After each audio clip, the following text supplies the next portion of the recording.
করতাম, ভিতরের কষ্টটা দুঃখটা দূর হয়ে যেত। আমার রাসূলের তো কেউ না, তা আল্লাহর হাবিবের মনের দুঃখকে দুঃখ দূর করবেন।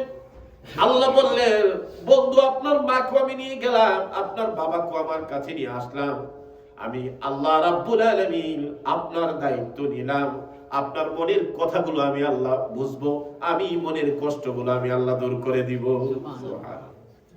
আল্লাহর হাবিব সাল্লাল্লাহু আলাইহি সাল্লাম দিনের দাওয়াত দিতে যাইয়া তায়েফের ময়দানে গেলেন।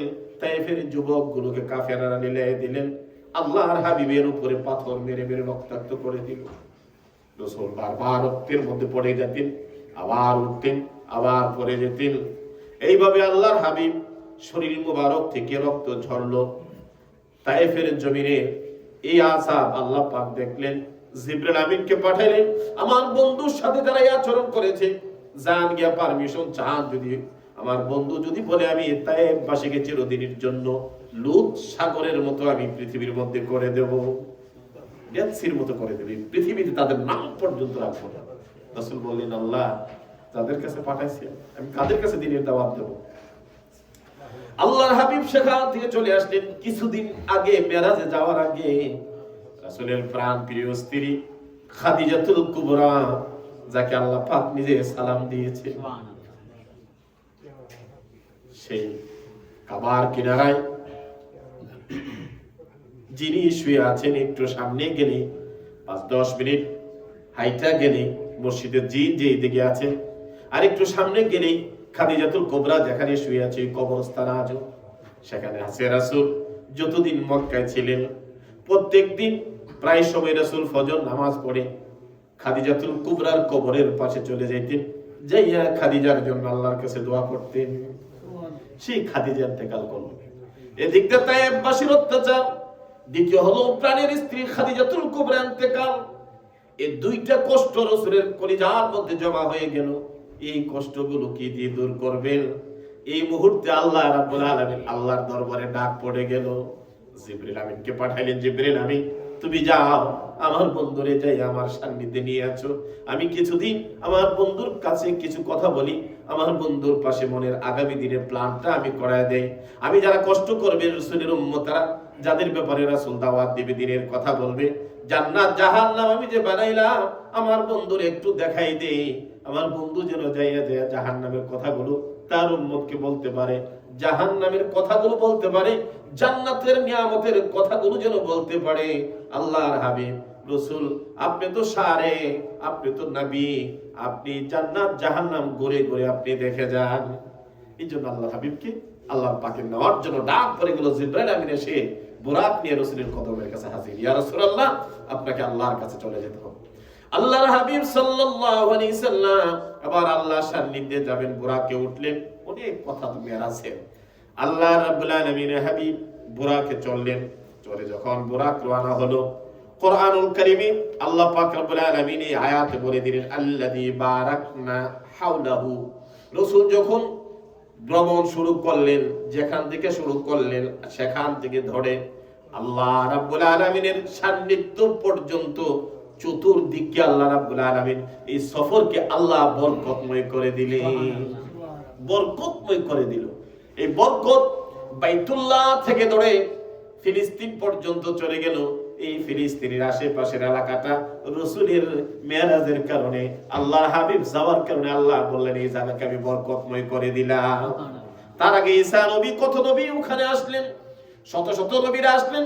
ইব্রাহিম নবীর কবর জিয়ারত করলাম, পাশে ইয়াকুব আলাইহিস সালামের কবর, তার ছেলে ইসহাকের কবর, শত শত নবীদের কবর, বাইতুল মুকাদ্দাসের আশেপাশে সাহাবায়ে কেরামের কবর।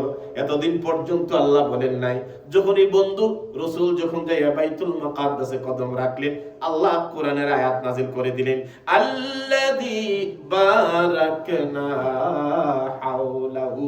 বন্ধুগণ আপনি কদম রাখার কারণে এই পুরো এলাকাটা আমি আল্লাহ রাব্বুল আলামিন বরকত দিয়ে ভরপুর করে দিলাম। সুবহানাল্লাহ। রাসূল আমার চলে গেলেন। যাবার সময় আল্লাহ রাব্বুল আলামিন বললেন, আমার বন্ধুরে মিন আয়াতিনা, আমার বন্ধুরে আমি অনেক নিদর্শন আমি দেখাইলাম। কবরের নিচের কিছু নিদর্শন আল্লাহ হাবিবকে আল্লাহ দেখাইলেন, এবার উপরে নিয়ে জান্নাত দেখালেন, জাহান্নাম দেখালেন, আযাব দেখালেন, ফেরেশতা দেখাইলেন, কত কিছু দেখাইলেন। সপ্তম আসমানে সাতজন ফেরেশতার সাথে বড় বড় যারা আসমানগুলো খুলে দেন, দরজাগুলো খুলে দেন, তারা সালাম দিলেন, নবীদের সাথে সাক্ষাৎ হলো, কত কিছু ঘটলো। এই জন্য আল্লাহ রাব্বুল আলামিন এই আয়াতের মধ্যে জানাই দিলেন, আয়াতিনা, আমি অনেক নিদর্শন, রাসূল হে, মিন আয়াতিনা, আমি অনেক নিদর্শন আপনাকে আমি দেখাইলাম। হাদিস শরীফে আসছে, আল্লাহর হাবিব বাইতুল্লাহ থেকে যখন বাইতুল মুকাদ্দাসে রওনা দিলেন, হঠাৎ করে বাইতুল মুকাদ্দাসে পৌঁছার আগে যখন ইজিপ্টের বরাবর চলে গেল, এমন সময় বুরাকের মধ্যে এসে এমন একটা গ্রাম সুগন্ধ আল্লাহর হাবিবের নাক মুবারকের মধ্যে লেগে গেল। এমন এক গ্রাম রাসূল মুখরিত হয়ে গেলেন। হাদিস শরীফে আসলো, আল্লাহর হাবিব সাল্লাল্লাহু আলাইহি সাল্লাম এবার জিবরাইল আমিনকে বললেন, ইয়া আখি জিবরাইল, মা হাযার রিহুন, ও জিবরাইল, এই যে হঠাৎ করে আমি যে গ্রাণ পাইলাম, মনোমুগ্ধ করে এই যে গ্রাণ আসলো, এই গ্রাণটা কোথায় থেকে আসলো, কে বা কারা? এত সুন্দর গ্রাণ আমি রাসূল আর আমার জীবনে আর কোনোদিন শুনি নাই। এত সুন্দর গ্রাণ, এত সুন্দর, এত নিয়ামত লাগছে রে জিবরাইল, এই রিহুন তাইয়িবুন, এত সুন্দর মনোমুগ্ধকর গ্রাণ কোথায় থেকে আসছে? জিবরাইল আমিন বুরাক থামাইলেন, জায়গাটার পরিদর্শন করাইলেন, রাসূল দেখলো, হ্যাঁ বুঝলাম রে জিবরাইল, এই জায়গার মধ্যে কি হয়েছে? বলে, হ্যাঁ এই জায়গার মধ্যে একটা ঘটনা ঘটেছে। এটা আল্লাহ কোরআনুল কারীমের মধ্যে আল্লাহ বর্ণনা করেছেন, ওয়াসসামা'i যাতিল বুরুজ ওয়াল ইয়াউমিল মাউউদ ওয়া শাহিদিন ওয়া মাশহুদ কুতিলা আসহাবুল উখদুদ।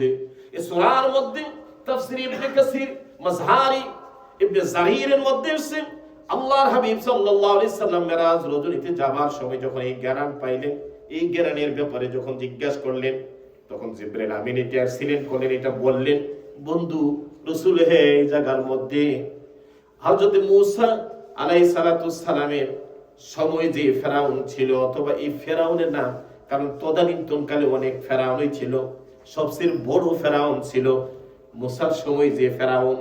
এই জন্য কেন সে বলছিল, আনা রাব্বুকুমুল আলিম, আমি সবচেয়ে বড় খোদা। এই জন্য আল্লাহর আযাবটা তাকে বড় দিয়েছিলেন। আর সেই যুগে যত মানুষ কুইনিশ হইতেন, সবাইকে ফেরাউন বলা হতো। এটা একটা তাদের রাষ্ট্রীয় একটা নাম ছিল, ফিরাউন। ফিরাউন কোরআনুল কারীম আল্লাহ বলছে ফিরাউন, এই জন্য এই নামটাই আল্লাহ পাক রেখে দিয়েছেন। এবার এক ফেরাউন, তার এক মেয়ে ছিল, এই মেয়ের একজন দাসী ছিল। দাসী যাইয়া ফেরাউনের যে মেয়ে ছিল, মেয়ের চুলগুলো আশ্রয় দিত। কি করতেন? চুল আশ্রয় দিতেন। দাসীরা যেই কাজ করে, রান্না বান্না করেন, যখন রান্না বান্না শেষ হয়ে যায়, রানীর কাছে যায়, রানীর চুল আশ্রয় দেয়, অথবা রাজার মেয়ের চুল আশ্রয় দেয়, আরো কত কাজ করতে হয়। ওই মহিলা যাইয়া ফেরাউনের মেয়ের চুলগুলো আশ্রয় দিচ্ছিলেন। হঠাৎ করে আশ্রানোর সময় তার হাত থেকে তার চিরুনিটা মাটির মধ্যে পড়ে গেছে। হাত থেকে চিরুনিটা পড়ে গেল। যাওয়ার পরে মহিলা কি করলেন, ওই চিরুনিটা যখন নিলেন, উনি বললেন বিসমিল্লাহ, আল্লাহর নামে নিলেন। বিসমিল্লাহ, আমি আল্লাহর নামে শুরু করছি, বিসমিল্লাহির রহমানির রহিম। এই শব্দটা নিয়ে যখন আবার উনি আশ্রানো শুরু করলেন, ফেরাউনের মেয়ে খুব চালাক মেয়ে, তো বলল, তুমি যে কথাটা বলেছো, এই কথাটা তো মনে হয় তুমি আমার বাবাকে কইনিশ হিসাবে, আমার বাবাকে যে খোদা হিসাবে, এটা তুমি মানো না। বললো যে না, আমি এমন এক আল্লাহকে মানি যিনি আমাকে সৃষ্টি করেছেন। তোমারও আল্লাহ তিনি, তোমার বাবার আল্লাহ তিনি, আমার আল্লাহ তিনি। সুবহানাল্লাহ, কি ইমানের ঝলক! মেয়ে তো তেলে বেগুনে জইলা কি কয়, এতদিন পর্যন্ত যেটা শুনলাম আমার বাবা হইলো খোদা, আর সেই বাবাকে মানে না, আমার ঘরের দাসী এমনি তো যখন ঘরের দাসী হয় তার উপরে তো সবসময় বড় ধরনের একটা প্ল্যান চলে। আপনার অন্যর ব্যাপারে যাই কিন্তু দাসীর ব্যাপারে মানুষ 1% কোনো ছাড় নাই। মেয়েটা যাইয়া ফেরাউনকে বলল, বাবা আমাদের বাসার মধ্যে যে মানুষ, যে দাসী তুমি রেখেছ, এই দাসী তোমাকে তো খোদা হিসাবে মানে না। তোমারে বলে কি হয়েছে? আমার যখন গতকাল আমার মাথার চুল যখন আশ্রয়তেছিলেন, তার হাত থেকে চিরুনি পড়ে গেল। এই চিরুনি ওঠানোর সময় সে অন্য একজন আল্লাহর নাম নিয়েছে, যেটা আমি আর কোনোদিন শুনি নাই। ডাক পড়ে গেল রাজদরবারে, ডেকে নিয়ে গেল, গিয়ে বলল, তুমি কি আমাকে খোদা হিসাবে মানো না? বলে না, খোদা বলি এই জন্য খোদার খুদি আছে, আল্লাহর কোনো অন্য কোনো শব্দ নাই।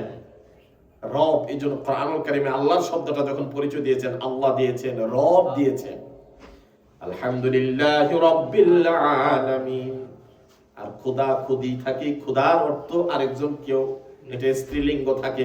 আমার আল্লাহর কোনো স্ত্রীলিঙ্গ থাকে না, পুল্লিঙ্গ থাকে না। আমার আল্লাহ আল্লাহই, সুবহানাল্লাহ। খোদা শব্দ নাই।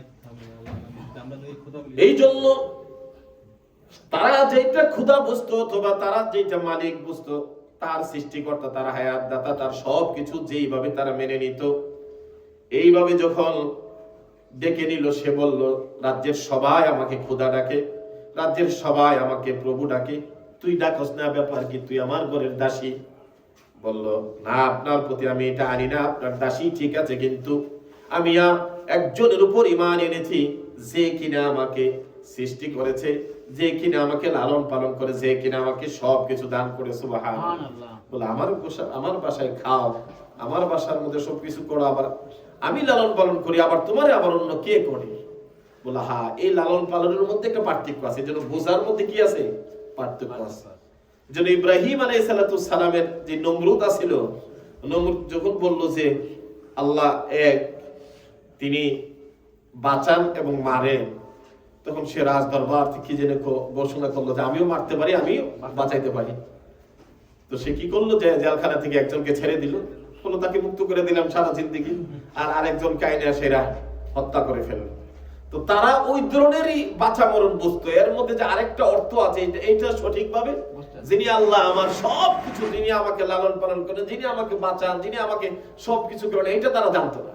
যাই হোক, মহিলা যখন এই কথা বলল, বলার পর তখন বলল যে তাহলে বোঝা গেল তুমি আমাকে খোদা হিসাবে মানো না। বলে, না, মানি না। আমাকে যিনি সৃষ্টি করেছেন, যিনি আমাকে সবকিছু করেন, আমি তাকে আমার রব হিসাবে আমি মানি।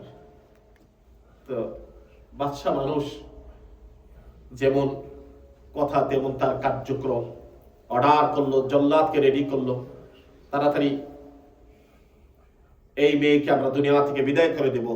এই দরবারের মানুষ সবাই আরো দেখুক, যারা এই রাজ্যের মধ্যে আমাকে মানতে অস্বীকৃতি করে, তাদের আযাবটা কত ধরনের হয়। তা আমি চাই এই আযাবটা, এটা ওই জল্লাদের মাধ্যমে তাকে শুধু জবাই করে দেব অথবা তাকে ফাঁসিতে ঝুলাবো, এইটা না, এটা একটু ব্যতিক্রম করতে চাই। বলি, ব্যতিক্রমটা কি?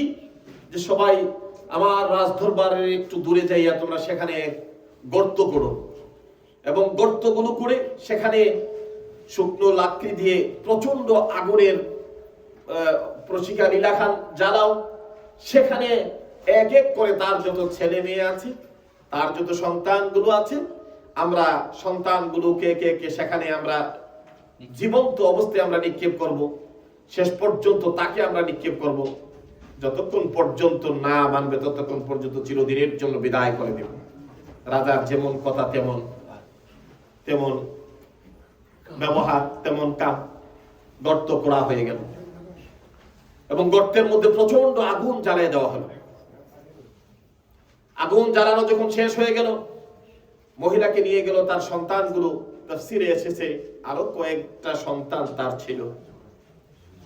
একে একে করে কয়েকটা সন্তান জ্বলন্ত আগুনের মধ্যে দিয়ে দিল। কয়েক সেকেন্ডের মধ্যে জীবন্ত মানুষটা পুড়ে সারহার হয়ে আপনার আগুনের মধ্যে হয়ে যায়। সর্বশেষ যখন তার যে সন্তান ছিল, কোলে সন্তানটা ছিল, ওই সন্তানটা এবার যখন ফেরাউনের বাহিনী যখন চাচ্ছিল তাকে নিয়ে যাবে, আগুনের মধ্যে দিবে, এই মুহূর্তে মা তো ভাবছে দুধের সন্তানটা দুধ খাচ্ছে, মার বুক থেকে টান মেরে নিয়ে যাবে, এখন আগুনে দিবে।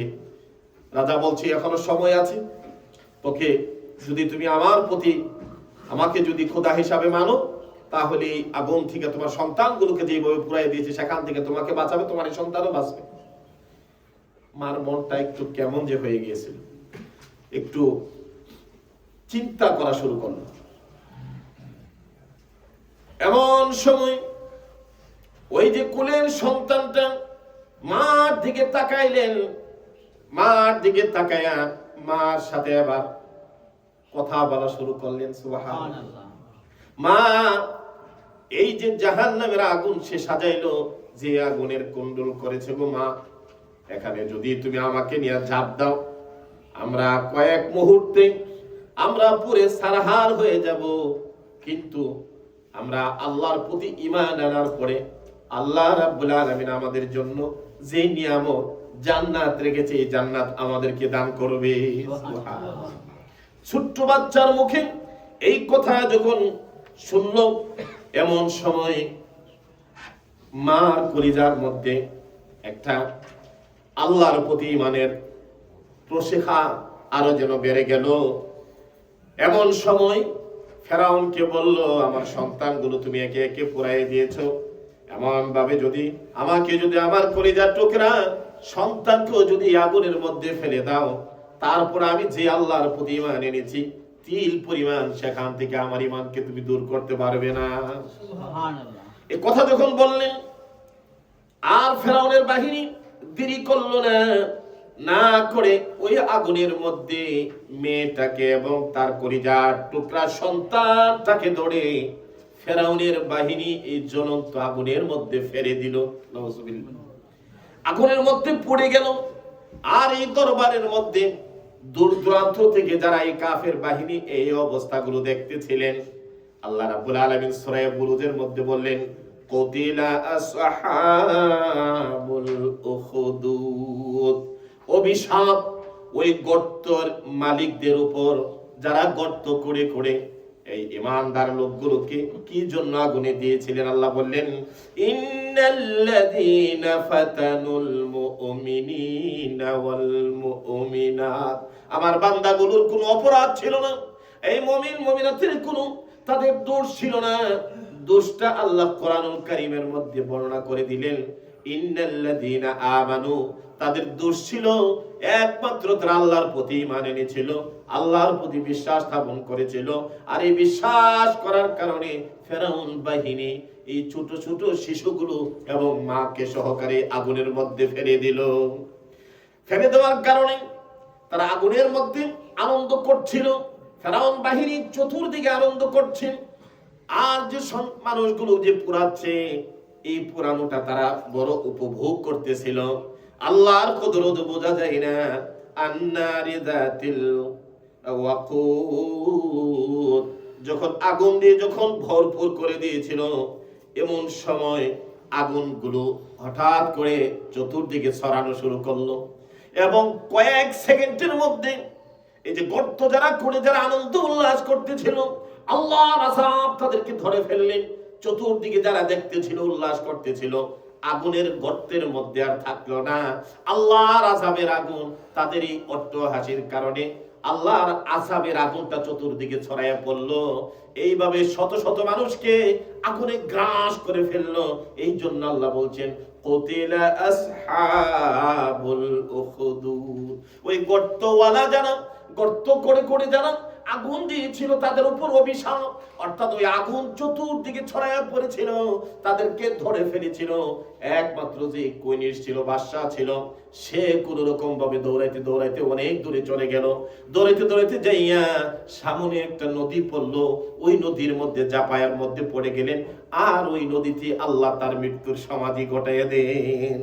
আর বাকি যারা ছিলেন সবাইকে এই আগুনে ধরেছে, এই আগুন তাদেরকে ছাড়ে নাই। শুধু এই কথা বলে আল্লাহ ছাড়লেন না, তারপরে আল্লাহ রাব্বুল আলামিন বললেন ফালাহুম আযাবুল হারিক, যারা এই আগুন জ্বালিয়েছিল আল্লাহ রাব্বুল আলামিন তাদেরকে জাহান্নামের আগুন দিয়ে তাদেরকে জ্বালাবেন। জাহান্নামের আগুন হাসরের দিন তাদেরকে ধরবে, হাসরের দিন তাদেরকে জাহান্নামের আগুন ধরবেন। শুধু তাই নয়, লাহুম আযাবুল হারিক, ফালাহুম আযাবু জাহান্নাম, এবং তাদেরকে জাহান্নামের আগুন দিয়ে তাদেরকে পোড়ানো হবে। কি দিয়ে পুড়বেন? ওই মানুষগুলোর আল্লাহ রাব্বুল আলামিন আগুন দিয়ে পুড়াবেন। এজন্য আল্লাহ বলছেন লাহুম আযাবুল হারিক ফালাহুম আযাবু জাহান্নাম। জাহান্নামের আগুন তো থাকবে, জাহান্নামের মধ্যে কি দিয়ে পোড়াবেন? তাদেরকে হারিক, আগুন দিয়ে পোড়াবেন। আগুনের একটা আযাবের কথা আল্লাহ এক্সট্রা ভাবে আয়াতের মধ্যে বলে দিলেন। এই যে মানুষগুলো পোড়াইলেন, ওই যে গর্তের মধ্যে যে মুমিনগুলো যাদের ব্যাপারে, যাদের সিফতের ব্যাপারে গুণের কথা আল্লাহ কুরআনুল কারীমে আল্লাহ জানাই দিলেন, তাদেরকে কেন পোড়াইছে? ইন্নাল্লাযীনা আমানু, ঈমান আনার কারণে তাদেরকে এই কষ্ট দেওয়া হয়েছে। আর ঈমান আনার কারণে ওই যে ছোট শিশুটা সহকারে মাকে বলল, মা তুমি কোনো ভয় পেও না, তুমি কোনো কষ্ট নিও না গো মা, আমরা যদি আগুনে জ্বলে যাই কিছুক্ষণের পরে আমরা আল্লাহর জান্নাতে চলে যাব। আল্লাহর জান্নাত আমাদের জন্য বানিয়েছে, সুবহানাল্লাহ। এই আয়াতের মধ্যে এসেছে আল্লাহ পাক রব্বুল আলামিন এই পৃথিবীতে কয়েকজন মানুষকে শৈশবে মায়ের কোলে কথা বলার জন্য যে ক্ষমতা দিয়েছিলেন, এর মধ্যে ওই শিশু একজন। তারপরে জুরাইজ নামে একজন আবেদ ছিল, তার সাথে যে ঘটনা ঘটেছিল এটা বুখারী মুসলিমে হাদিসটা করে এসেছে। এবং ঈসা আলাইহিস সালাম উনিও শৈশবে মায়ের সামনে, জাতিদের সামনে স্পষ্ট ভাষায় কথা বলেছিলেন। এই তিনজনের কথা হাদিস শরীফে সূরা বুরুজের যে বাচ্চা কথা বলেছিল তার মার সাথে, ঈসা আলাইহিস সালাম কথা বলেছিলেন মায়ের সতীত্ব নিয়ে। আর জুরাইজ নামে আরেকজন বুখারী মুসলিমে আসছে, একজন ওলি ছিলেন, আল্লাহর ওলি ছিলেন বনি ইসরাইল আমলে। ওই জুরাইজ কি ঘটনা ঘটেছিল তার উপরে জাতিরা বিভিন্ন ধরনের তুকমা দিয়েছিলেন, তার উপরে তার সত্যতা একজন ছোট বাচ্চার প্রসবের সাথে সাথে এটা প্রমাণ, সে কথা বলেছিল। এই পৃথিবীতে বেশ কয়েকজন মানুষ, বেশ কয়েকজন শিশু যার জন্মের পরেই তারা কথা বলেছিলেন। কেউ মার ইজ্জতকে হেফাজত করেছেন, কেউ মাকে নিয়ে আল্লাহর জান্নাতে চলে গিয়েছেন, কেউ আল্লাহর ওলিকে আল্লাহ হেফাজত করেছেন। সুবহানাল্লাহ। আল্লাহ পাক রব্বুল আলামিনের হাবিব বাইতুল্লাহ থেকে ওই যে বুরাকে চললেন, বুরাক নিয়ে আল্লাহ আল্লাহ বললেন রব্বুল আলামিন আল্লাযী বারাকনা হাওলাহু লিনুরিয়াহু মিন আয়াতিনা, আমি আল্লাহর হাবিবের জন্য বরকতময় করে দিলাম আমি বাইতুল্লাহ থেকে ধরে বাইতুল মাকদাস পর্যন্ত, এবং আমি অনেক নিদর্শন আল্লাহ রাসূলকে আল্লাহ পাক রব্বুল আলামিন দেখাইলেন। এর মধ্যে আল্লাহর হাবিব যখন ওই জায়গার মধ্যে গেলেন, যাওয়ার পরে জান্নাতি ঘেরান আসার কারণে রাসূল জিজ্ঞাসা করেছিলেন, ইয়া আখি জিবরাইল মা হাযার রিহুল, ওগো জিবরাইল এই ঘেরানটা কোথায় থেকে আসছে? এমন ঘেরান আমি রাসূল তো আমার জীবনে কোনোদিন শুনি নাই। তখন জিবরাইল তখন বলল, আপনি একটু দেখেন এই জায়গার গর্তগুলো একটু দেখে যান।